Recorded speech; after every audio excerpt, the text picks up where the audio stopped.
Hello viewers, Radhe Radhe. দুতুন কিচেনের পক্ষ থেকে সবাইকে স্বাগত আজকের একটা দারুণ ব্লগে। আজকে গ্যাসটা না জ্বালিয়ে রান্না করব ইনস্ট্যান্ট লাড্ডু, যেটা গণেশ চতুর্থী স্পেশাল হবে। চলো তাহলে আজকে আর কথা না বাড়িয়ে বানিয়ে নিই ঝটপট। বাটি নিয়েছি, এর মধ্যে 1 বাটি পরিমাণ কাঠখোলায় ভেজে রাখা ছোলা, এটা বাজার থেকেই নিয়ে এসেছি, দিয়ে দেবো। এই দিয়েই আজকে গ্যাস না জ্বালিয়ে ইনস্ট্যান্ট লাড্ডু বানাবো। তার সঙ্গে 1/2 বাটি পরিমাণে চীনাবাদাম, এটাও ভেজে নেওয়া, এটাও কাঠকোলায় ভাজা বালিতে। তার সঙ্গে 1/2 বাটি পরিমাণ ভাঙা গোটা সবসময় আমি একটু কাজু বাদাম দিয়ে দিলাম। এইবার এই 3টে উপকরণ আমি মিক্সিতে দিয়ে দেবো। দুতুন কিচেনের রান্না যদি তোমাদের ভালো লেগে থাকে তাহলে প্লিজ চ্যানেলটাকে একটু লাইক, শেয়ার, সাবস্ক্রাইব করে আমার পাশে থেকো, আর বেল বাটনটা একটু প্রেস করে রেখো। আমি যা যা না রান্না আপলোড করব সবার আগে নোটিফিকেশান তোমাদের কাছে পৌঁছে যাবে। যারা ফেসবুক পেজ থেকে দেখছো প্লিজ চ্যানেলটা ফলো করে নিও, গুঁড়ো করে নেব। দেখো বন্ধুরা, একদম এই রকমভাবে এর গুঁড়োটা হয়েছে। এবার আমি ঢেলে নেব, সবটা আমি ঢেলে নিলাম। এর মধ্যেই এই দেখো 1/2 বাটির একটু বেশি আমি চিনি গুঁড়ো করে নিয়েছিলাম, সেইটা দিয়ে দিচ্ছি।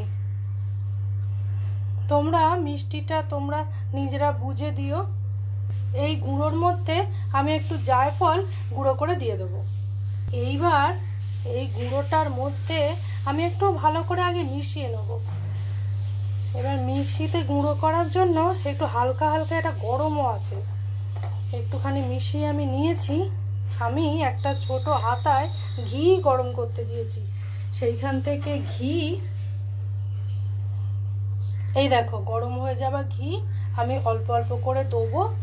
আর এইটা দিলাম, এইটা দিয়ে মাখতে থাকি, তারপর আরেকটু গরম করে নেব, সেটা পরে দিচ্ছি।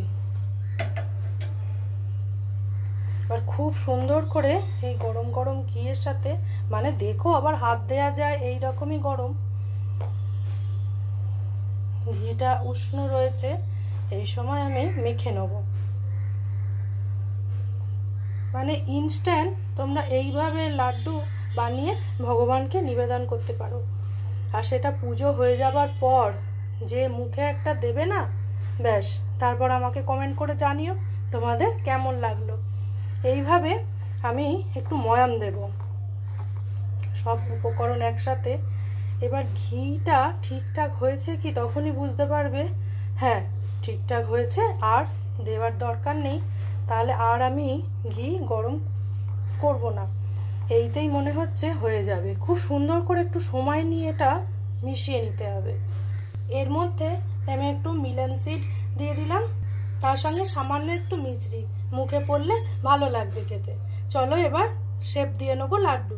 এবার শেপটা দিয়ে নেওয়ার পালা। বর্মশাই সবসময় আমার রান্নার কাজে মানে যতটা ও পারে আমাকে হেল্প করে, তা বললো দাও লাড্ডুটা আমি তোমাকে পাকিয়ে দিচ্ছি। তা এইরকমভাবে একটু সময় নিয়ে সুন্দর করে গোল গোল করে শেপটা দিয়ে নেবো। এটা কেমন হয়েছে তোমরা অবশ্যই আমাকে জানিও, আর গণেশজিকে বানিয়ে দিও।